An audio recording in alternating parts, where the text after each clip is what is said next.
Good morning, plant friends. Thanks for joining me in the greenhouse. Today I'm going to chat with you about bare root fruits and vegetables and some things you can be doing in your garden this week.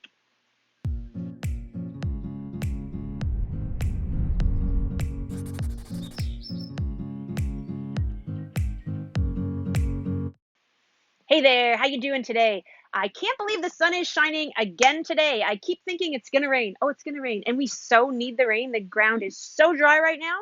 But again, the sun has popped out and it's a beautiful day. So, you might be wondering where the heck I am. I am in the greenhouse, clearly, but I'm not in a greenhouse that you guys get to see on a normal basis. This is one of those greenhouses that when I showed you on our tour, I think 2 weeks ago, I gave you a little tour of the greenhouse. This greenhouse was completely empty. There was nothing in here. Maybe even just last week it was completely empty. But now behind me you will see these are petunias. Down there's our night sky petunias. Everybody loves those purple night sky petunias. The spikes. There's 14,000 4-inch pots in here, as well as probably around 400 hanging baskets. So I'm halfway down. I'm not quite halfway, but you're only seeing a portion of the greenhouse. Yeah, I picked this spot to chat with you today, partly just to show you something different, and also because we're open right now. I have been doing my live broadcasts before we were open, which means it's a busier spot out in the retail area, and I would have to wear my mask to talk to you. Way back here, I'm away from everybody else, so I'm perfectly fine to chat with you without my mask on. So I chose this greenhouse today. I love that. I can see that some of you are watching already live this morning. If you're with me, please give me a thumbs up or say hello. I can see in real time when you give me comments or have questions because I have my computer here, and so I can see those come up in real time. Like I said in my little intro, I'm going to chat today about bare root fruits and vegetables because we have them in. We have some of our potted fruits in as well. Yeah, but I thought I'm going to explain to you some of the differences between the different things that we have. So the first thing I'm going to show you is asparagus crowns. Believe it or not, this is an asparagus crown. They're kind of nasty looking, but they're kind of cool too. So, if you've never grown asparagus, they're not hard to grow, but you have to be patient because this is a crown. So if you're growing asparagus from seed, you need at least 3 years before you harvest. If you're growing it from a crown, you can start harvesting your second year. So what you have to do to plant asparagus is dig a trench, put your asparagus in, and I think I planted, well, you plant them about a foot apart. I have about 10 crowns in my garden, so that doesn't seem like a ton of crowns. Honest to goodness, we get more asparagus. Now, my patch is quite established. I've been at my house for, oh my gosh, a long time. 15 years, I think we've been there. And we have more asparagus than we can eat. And we eat it 3 meals a day pretty much once it comes into season. And so 10 asparagus crowns is a lot of crowns. It's fantastic. You'll be able to get a bumper crop. But you're going to have to lay them in there, bury them just with a little bit of soil. And as those spears start to pop up, you fill your trench in. You don't bury them 12 inches deep to start with. I can't remember. I'd have to read the information again, exactly how many inches deep to bury them. But you don't cover them up fully right away. It's a gradual process that first year till you get the ground level again, and then you just let them go. The first year, you need to let them go to seed, and they'll get tall. My goodness, my asparagus plumes probably get taller than I am till the end of the season. So they'll get really tall, and that's what feeds the root, which gives you a bigger plant, which gives you a better harvest. So yeah, that's asparagus crowns. These are, I'm just going to look at the tag to see the variety. A Jersey Night variety. There's 10 crowns in a bag. Most of them are in paper bags. I ran out of paper bags, so I had to use a couple plastic bags. And they are 10 crowns per bag for $15. So not a huge investment.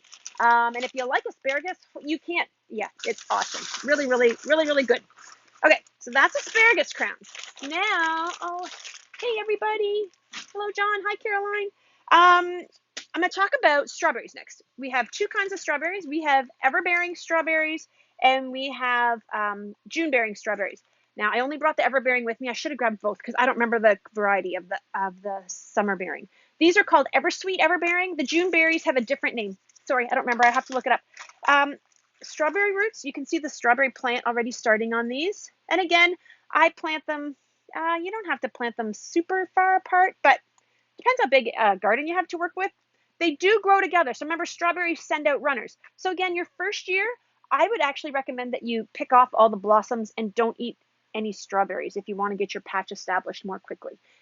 By doing that, you take the energy out of producing fruit and put it into growing plants, which means you get a bigger patch sooner. Make sense? Your roots can only do so much. So if they're making fruit, then they're not sending out as many runners. And if you want to get a bigger patch quicker, the first year I would recommend that you don't let your plants have any fruit, which isn't a lot of fun. I know you want the fruit, but anyways, that's strawberry plants. So why would you plant everbearing versus June bearing? In short, June bearing and everbearing probably give you about the same amount of fruit, but June bearing, you get them all within 2 to 3 weeks. Everbearing, you're going to get them over the summer. So if you want to make jam or freeze strawberries for whatever reason, you may want to do the June bearing version because you get a whole bunch at once. You can do your job and be done. If you just want to eat them and have them around for salads and desserts and whatever, then I would say probably you want to have the everbearing because you're going to have so many at one time in June, you're not going to know what the heck to do with them all. And the everbearing is going to give you more over time. Does that make sense for everybody? Hope so. So the same thing kind of applies. Oh, the other thing, I talked to you about letting the runners go and filling in. Once your patch is established, you do have to kind of probably contain it because it's going to keep growing. And I end up digging up the little guys that shoot off that I don't want. So that's kind of your strawberry maintenance, okay? Raspberries. I brought with me, it doesn't really matter. Again, the canes look exactly the same. These are summer bearing raspberries. The other kind are heritage variety, and they call them a fall bearing. I don't think they really call them an ever bearing. But these ones are the summer bearing, the other ones are the fall bearing. So I have a special video just about the difference between those two raspberries. I posted it the other day to our Facebook page. It's actually one I did last summer when the raspberries were in full swing. If you want to, you can go to our page and find that, or I can put the link in the comments. But the biggest difference between summer bearing and fall bearing raspberries is going to be how you prune them. Summer bearing raspberries get their fruit on the second year's growth. So you have to leave the long canes from that were new last summer there. You have to trim off the dead wood that is from 2 or more years ago. And you can tell by looking at it whether it's dead or not. It just looks different. There's no other way to explain it to you. You can tell the difference between a 2-year-old and a one-year-old cane. So that has to do with how you trim your summer berries. Your fall raspberries, you trim them right off. Like they look like this every spring. Mine actually right now in my garden look like about this big. I think my husband took a chainsaw. I'm not sure. He had it because we don't have a hedge trimmers and it was too much work to do all by hand. So he took something and he cut them all off at exactly the same height. And they look like this in my garden.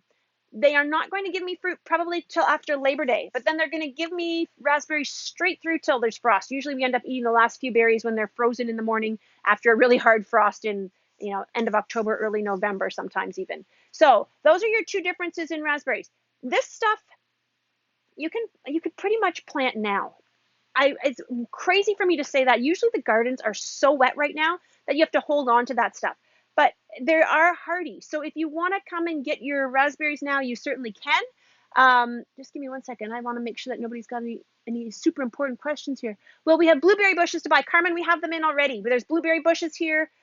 We have currants. We have raspberries, like I said. We've got rhubarb. We've got gooseberries. Trying to think of what else. There's a few things like that we already have here. They're sitting ready to go. But yeah, you could be putting this stuff in the ground now because it's so dry. It's really up to you. You can also store it. So right now we have them stored in a fridge, like a walk-in cooler. If you want to put them in your fridge at home, you certainly can do that. We have some tips on storing them that we will give you when you pick them up. They're also on our website. So on the information tab of our website, there's a spot that says gardening tips where I have our vegetable planting guide, which I'm going to talk about in just a minute. And I also have a guide, some information about how to store your bare root stuff till you can get it in the ground. So the next question that people almost always ask is, can I order them and can you keep it till I'm ready to pick it up? And the answer to both of those questions is no. I'm sorry, you cannot. In previous years, we have taken orders for some of this stuff sometimes, but honestly, it's been so busy here already, and we sense that it's going to continue to only get busier. So everything is really going to be this year first come, first serve. And we hope that we have enough to share with everybody, but it kind of is what it is this year. We're having some issues like everybody else is with supply. So it's hard for us to get stuff in. Not so much but we grow our plants, so we don't have any shortage of plants, but it's like our pottery. We don't know if it's stuck. There's a shipping issue on the Suez Canal, and we're not sure if our pottery's on the wrong side of that or what's going on, but we're waiting for pots. It feels like forever. So yeah, first come, first serve. Some of this stuff is here already, and it would be safe to plant it. Now, other things that you can plant. I'm just going to change my camera angle here. I'm going to show you a couple things. Actually, I'm going to show you first of all that planting guide on our website. I have shown it to you before. And there it is. It shows you, you can print that off. You can download it if you'd like. And it's a guide of what to plant when. And that would be helpful for you for pretty much everything. I don't know that raspberries and strawberries aren't even on there, but I'm talking more about seeds and that sort of thing. So if you want to, we have them available printed in store, but you can certainly get it off our website, no problem. Now, the other thing I'm going to show you is some other seeds that you could be planting now. So last night, I changed my camera angle there. I think, yeah, good. Okay, last night I actually planted lettuce in my garden. So you can plant lettuce now. I have a bit of a raised bed, so that was handy. You can also plant radishes. Aren't these cute little Easter egg blend radishes? Gives you a bunch of different kinds in one package. And you can be planting peas outside. So other things that you can be planting directly right now would be spinach, anything that's like a lettuce, kale, that kind of stuff. You could be planting that right now. Like I said, peas are good. And onions. So you can plant onions. We have our onions in. So I'm just going to show you something here real quick. These are Dutch sets. Ooh, there we go. Yeah, Dutch sets. You can plant those. They will grow like a cooking onion, or you can plant them and pull them while they're green onions. Or we have these, which are multiplier onions. And I've never planted these before, but I'm going to give it a try this year. Because what happens is in here, you get like 5 or 6 green onions that come out of the center here, and then that's how you get your bunching onions. So I'm going to give those a shot this year, something different. But I will tell you, please don't plant your potatoes yet. We are getting our seed potatoes. I think I probably get half a dozen phone calls a day at least about whether our seed potatoes are here. They are coming. I'm hoping they will be set up and ready to go for you. We're picking them up tomorrow afternoon if all goes well. So Saturday will be the earliest that you can get seed potatoes. I don't even remember what all varieties we're getting. We got as many as we can. We've been trying to get more because, again, the phone has been ringing off the hook. We are limiting this year how many pounds of seed potatoes and onions you can buy, simply because if we didn't, they would already all be sold and nobody would have any, because I've had people call and try to order in excess of 250 pounds.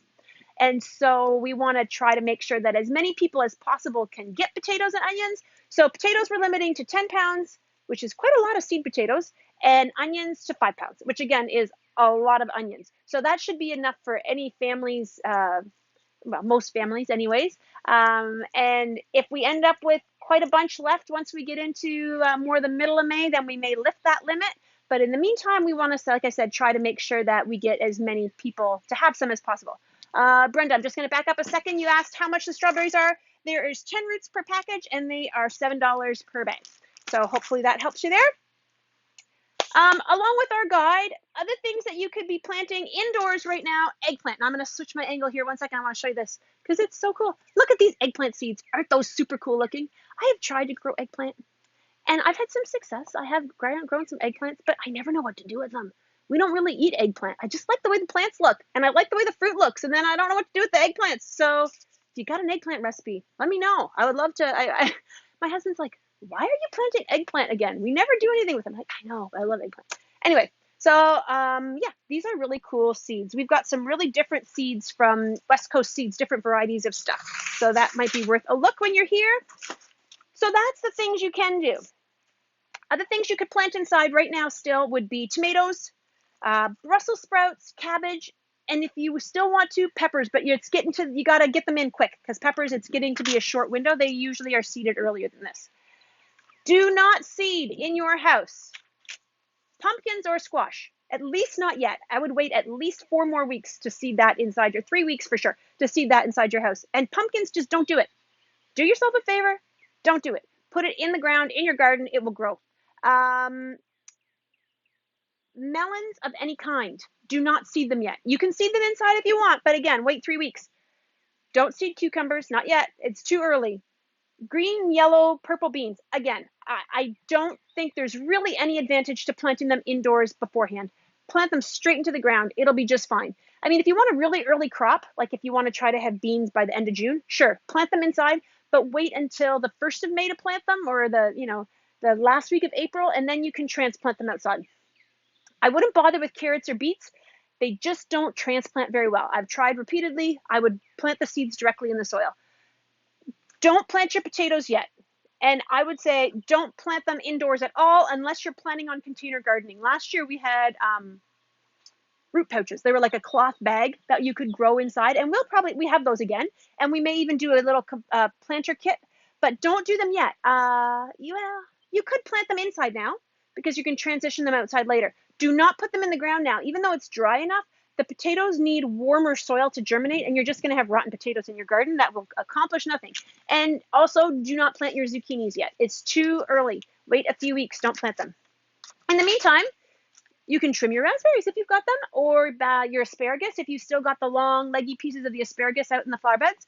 I honestly don't do much for garden cleanup in the fall. And I don't know if I think I'm just over it. By the time I get to frost, which the last few years frost has been really late, I'm kind of over gardening. And so I just leave my flower beds. So this year I still have like my dragon wing begonias are still in the front flower bed. So I got to rip those out and just kind of work the earth and stuff. So I'll do that. My beds that are mulched, I haven't really done much yet. There's leaves and stuff that's in there. I'm probably going to go in and cut off the tops of the perennials, like thinking my Joe Pye weed. It's got those tall sticks still sitting in the garden. And some of those other taller perennials, I'll go in and cut off those dead leaves. But for the most part, I don't want to compact the soil too much by being around in there too soon. And we have to remember, it's so hard because like on a day like today, I think I went for a run last night. It was 19 degrees at 7:30 at night. I'm like, what is going on? It is still March. And if the forecast has any truth to it all, next week we're going to get a pretty big reality check when it dips back down to more seasonal normal temperatures. So just hang in there. I know everybody is super, super keen to get outside, to get doing anything that doesn't involve sitting in our homes. And to have some life with spring is super awesome after we've been cooped up for most of the year. So I appreciate that everybody is keen. We're so excited that you want to garden, and we'll help you do that. But just have some patience getting the season rolling. And other than that, if you have any questions, by all means, shoot them in the comments. I will put the link to my raspberry video in the comments as well, in case you can't find it. Other than that, we hope you have a fantastic day. Hours are still Monday to Friday, 10 to 5, Saturday, 10 to 3. We'll be getting to some longer hours as we get a little bit closer to spring, but for now, that's where we're at, and we hope that you have an awesome day. Thank you.